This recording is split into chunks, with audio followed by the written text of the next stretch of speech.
Bienvenido a este canal, Perlas de Gran Valor. Deseamos que en estos próximos minutos encuentres esa perla de gran valor que llene tu espacio, tu vida y tu corazón. Ahora con ustedes, Fortino Cardona.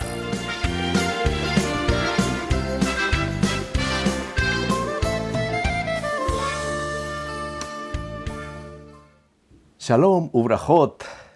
Mucha paz y mucha bendición para todos ustedes. Esperamos que la bendición del Todopoderoso, que la bendición de Abba Kadosh esté reinando en sus vidas y en sus corazones. Y pues realmente estamos felices y contentos de estar aquí nuevamente con ustedes para entregarles otro shiur de Torah, esperando que sea una bendición para sus vidas y que pues realmente salgan bendecidos con este estudio de Torah. Damos las gracias por abrirnos un espacio allí dentro de su hogar, ¿verdad? Agradecemos porque se toman el tiempo para poder estudiar con nosotros estas maravillosas enseñanzas que tenemos aquí en la Torah Kedushá. Y ese es realmente nuestro propósito, poder compartir estas enseñanzas que están aquí. ¿Para qué? Para que conozcamos realmente el propósito de lo que está escrito aquí, para que conozcamos la verdad, y la verdad nos va a hacer libres, de todas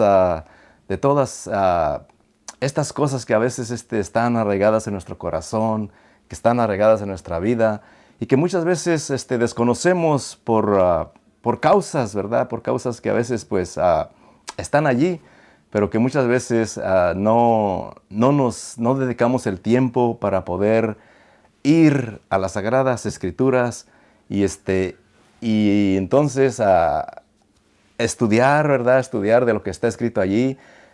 Y realmente ese es el propósito de este canal, Perlas de Gran Valor, para traerles estas perlas de gran valor que hagan realmente un efecto en sus vidas, en sus corazones, para que abran realmente su oído, abran realmente sus ojos y que la bendición de estas enseñanzas sea realmente de gran provecho para cada uno de ustedes. Eso es el propósito, mis hermanos. Ese es el propósito, mis amigos. Y por eso estamos aquí compartiendo de estas enseñanzas de Torah, para que cada uno de nosotros sea beneficiado con estas verdades que están aquí en la palabra del Todopoderoso. Eso es nuestro propósito, esa es nuestra misión y eso es lo que queremos compartir con ustedes. Así de que esperamos que la bendición del cielo nos ayude, que tanto a mí, ¿verdad?, para poder explicarles esto y a ustedes también, para que ustedes abran su entendimiento y puedan escuchar, ¿verdad?, y comprender estas maravillosas enseñanzas que están aquí en la palabra del Todopoderoso. Así es que hoy vamos a entregarles una entrega más, ¿verdad?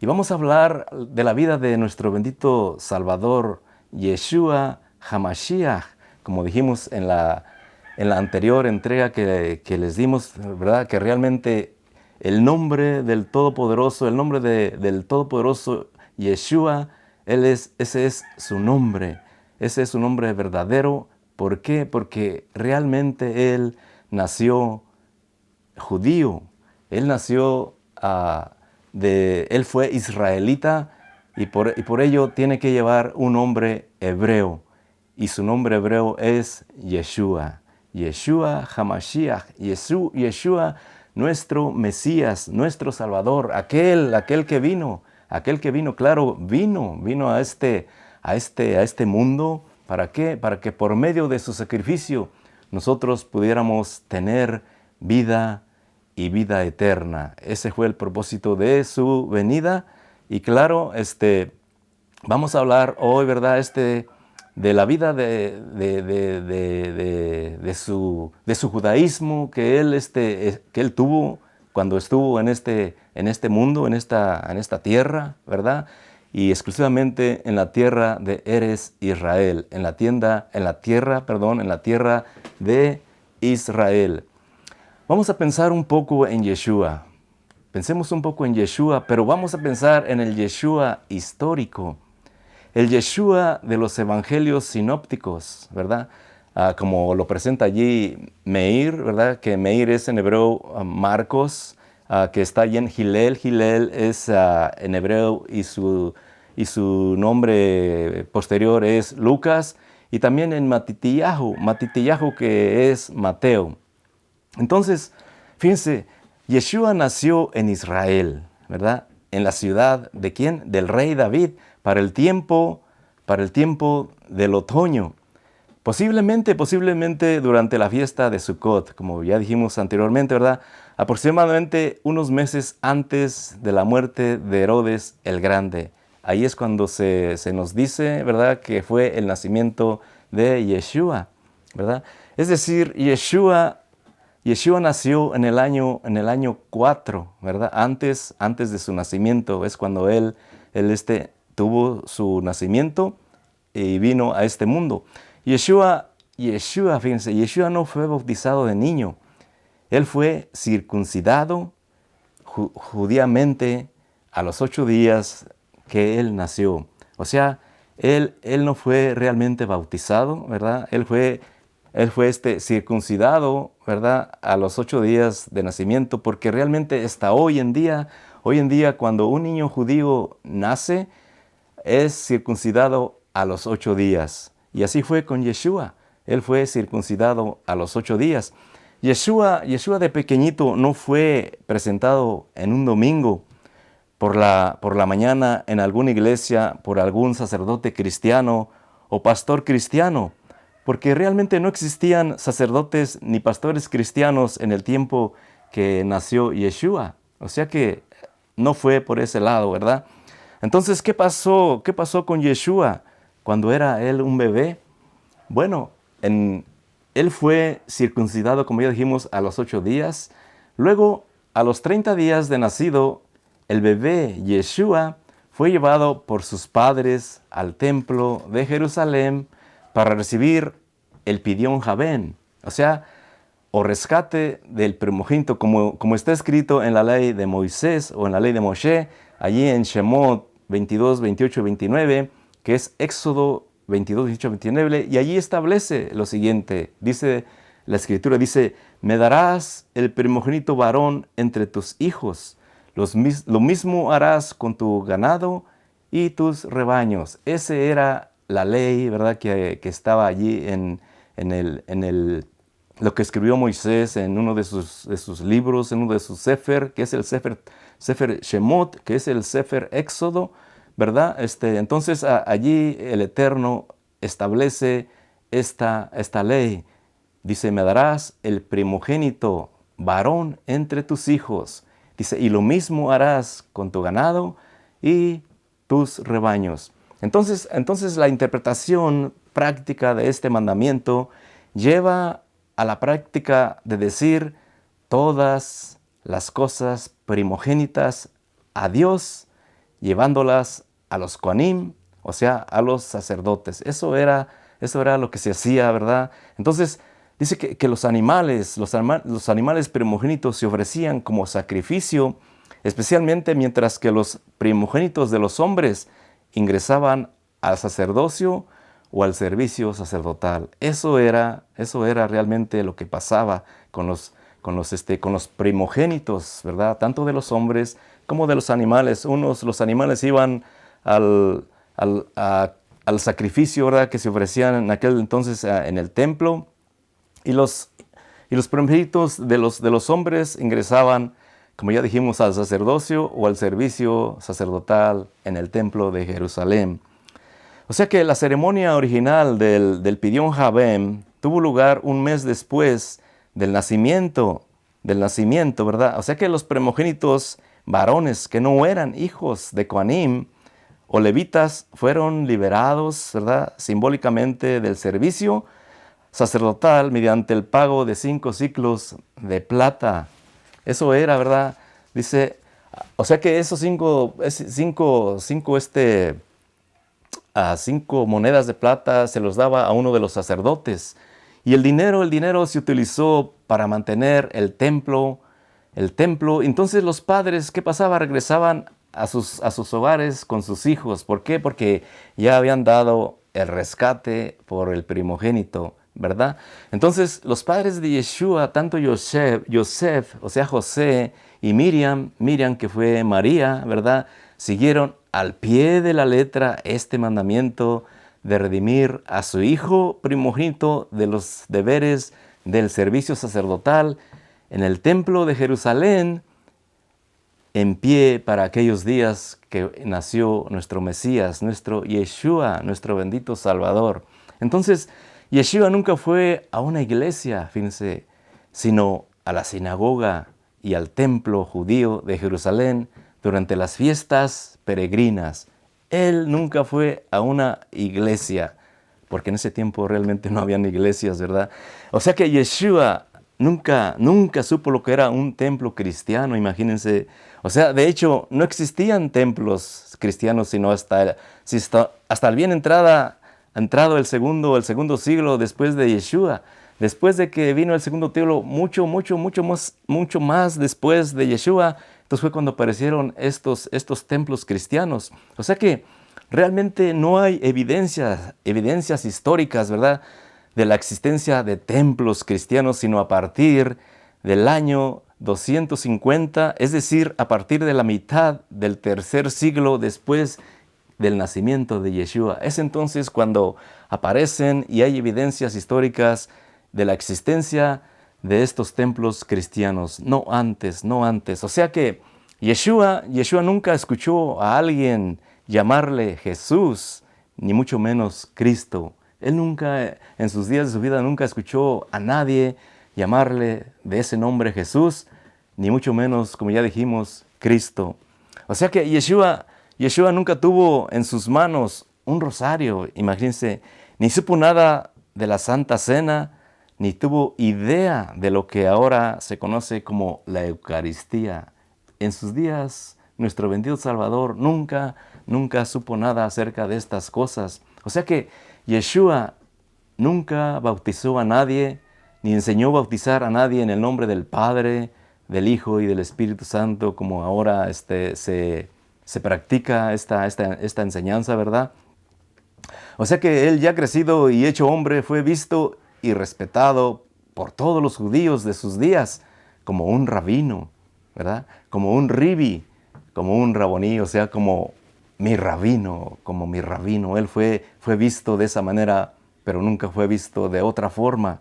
A Yeshua nunca le pasó por la mente crear una nueva ley, ni abandonar a Moisés, ni tampoco establecer una nueva religión llamada cristiana. Eso nunca lo hizo él. Él mismo lo dijo, ni les pase por la mente que he venido a abrogar la ley o los profetas. No he venido a abrogar, he venido a cumplir. Es decir, en sus enseñanzas esto enseñó él, y esto lo tenemos registrado allí en Matitiyahu 5:17.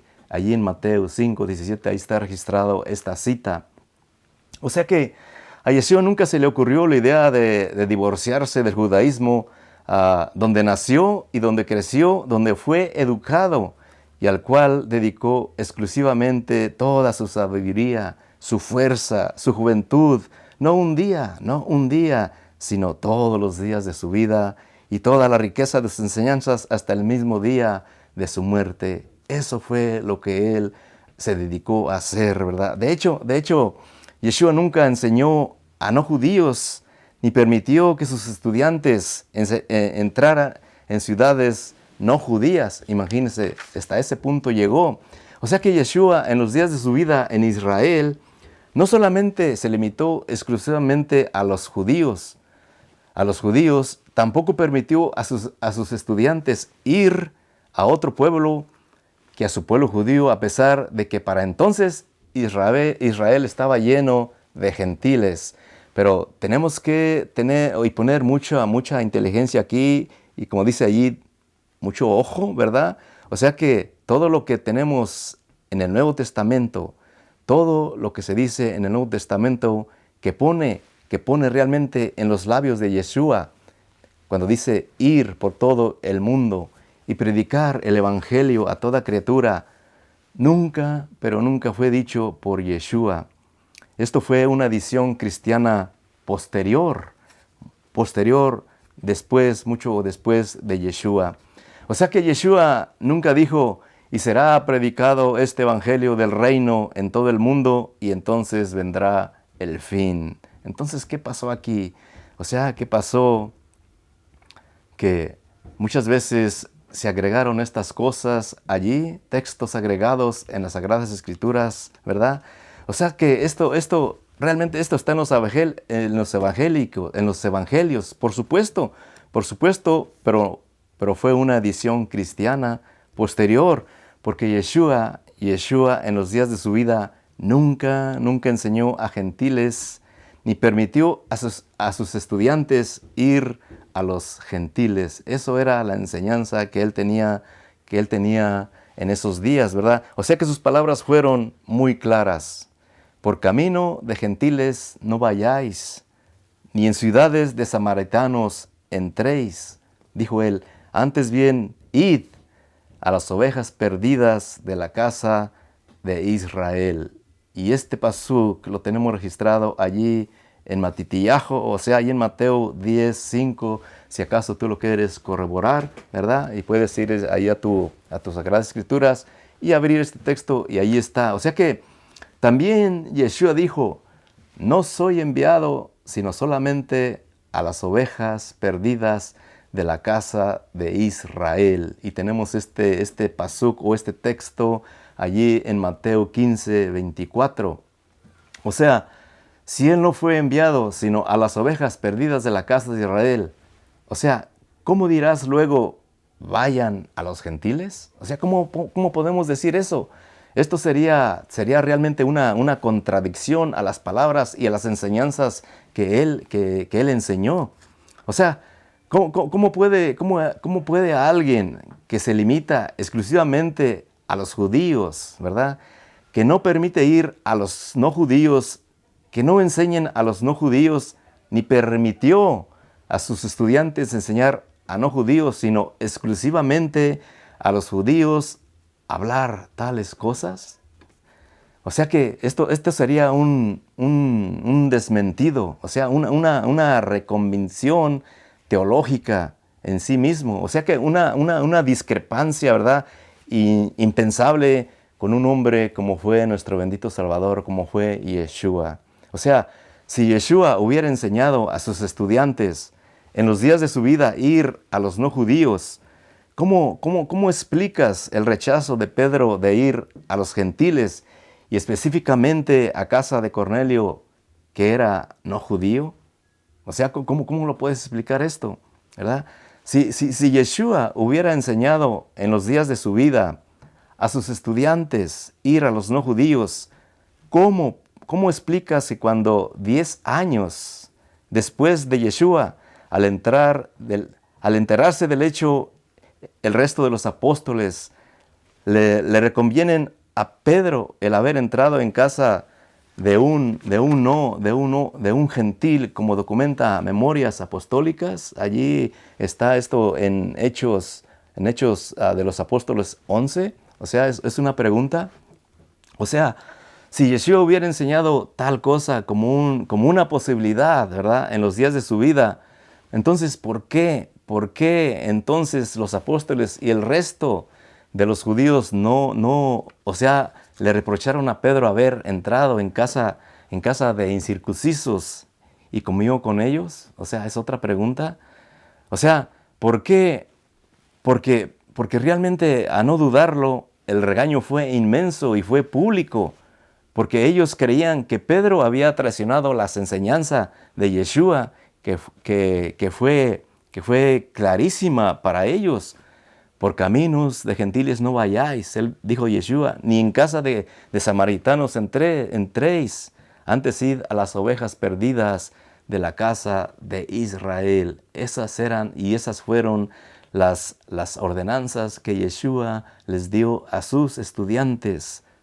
O sea que una reacción contraria era de esperarse.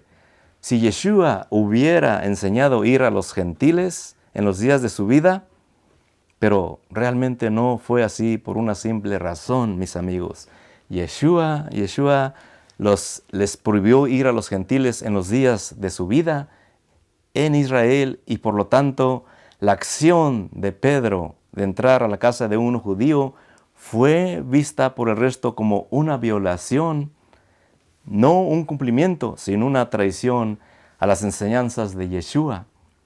Y de ahí la protesta de los apóstoles contra la acción de Pedro de entrar en casa de un gentil, ¿verdad? O sea que fue un reproche hacia Pedro, ¿verdad?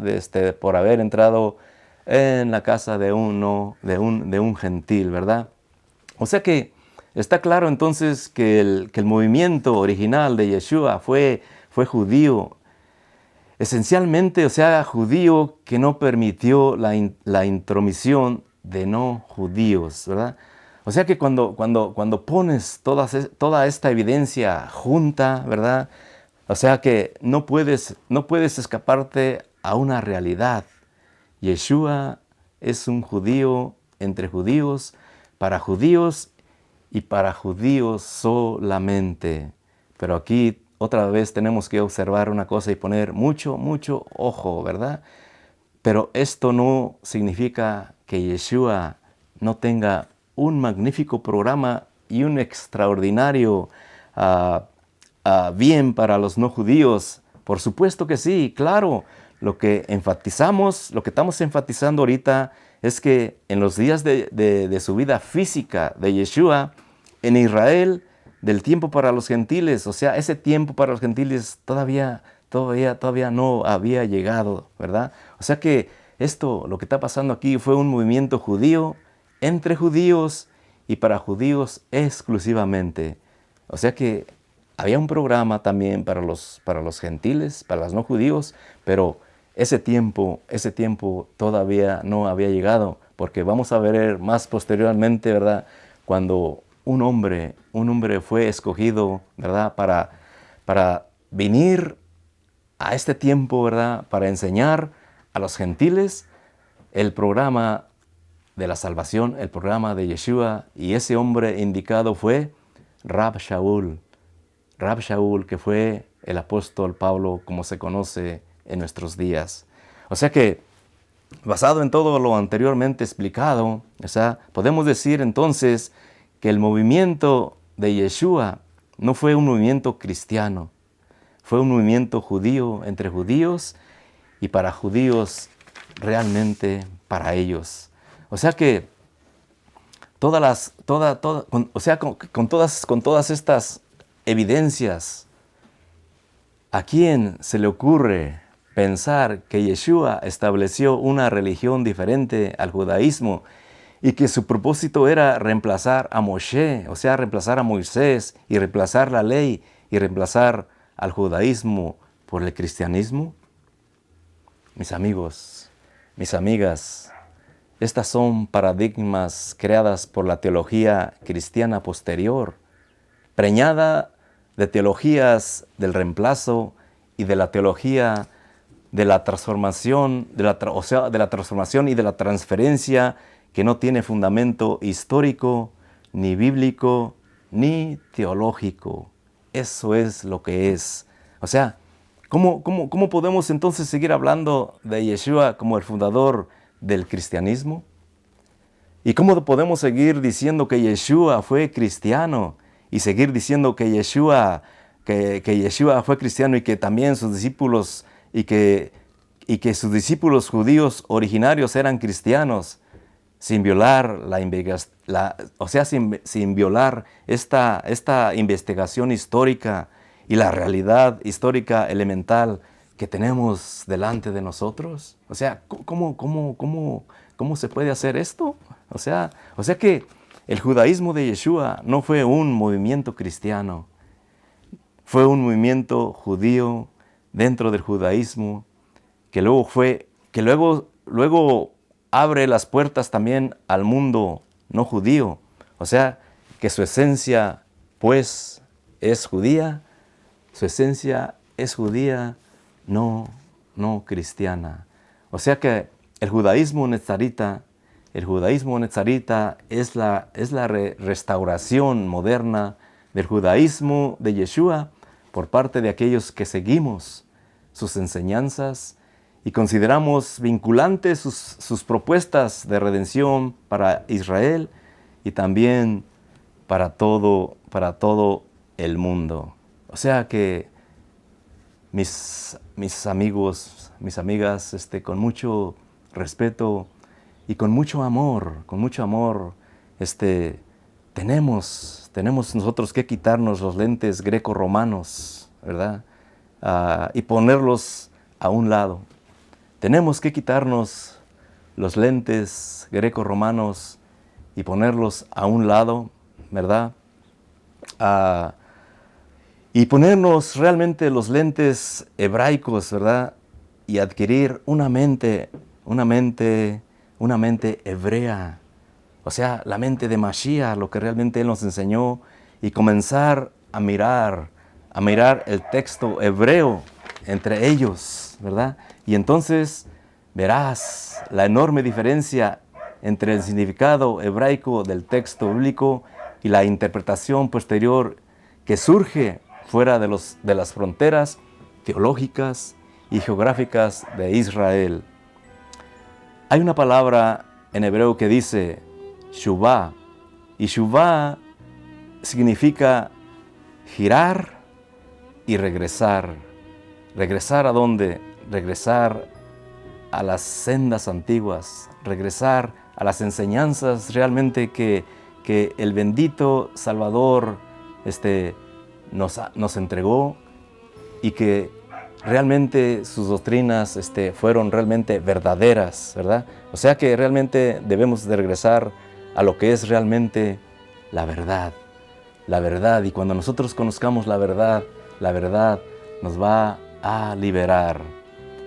Feliz la mujer que entiende esto. Feliz el hombre que lo comprende, y felices los que se aferran a todo el tiempo al Todopoderoso, y los que se aferran también a su santa palabra, a su Torah, para guiar sus vidas por los modelos de redención que nos son dados en cada generación para bien, vida y paz. Y como se dice en hebreo, para Tov, Chai, Be Shalom, o sea, para vida, para bien y para paz, para bendición. Espero realmente que esta enseñanza de veras te traiga un beneficio y un conocimiento para tu vida espiritual, y que le pidas al Todopoderoso de todo tu corazón que te abra tu entendimiento, que el Eterno te ayude para que puedas deshacerte de esos lentes grecos, romanos, ¿verdad? Y que puedas adoptar, puedas ponerte los lentes hebraicos, los lentes hebreos, para que puedas entrar en todo este conocimiento que nos enseña la Santa Palabra, que nos enseña la Santa Torah, que nos enseña estas Sagradas Escrituras, y que dan testimonio de nuestro bendito Salvador, Yeshua HaMashiach. Espero realmente de todo mi corazón, ¿verdad?, que realmente esta bendición de este shiur, que realmente esta bendición de esta enseñanza sea provechosa para tu vida, que sea provechosa para el bienestar espiritual tuyo y de tu familia. Que Hashem te bendiga grandemente, que Hashem, que el Todopoderoso, que Boré Olam, que el Creador del mundo, siga elevando su rostro hacia ti, y que el Eterno siga bendiciéndote grandemente con paz, con bendición y con prosperidad en tu vida, hoy y siempre. Esos son los deseos de todo mi corazón para ti, hoy y siempre. Amén, ve amén.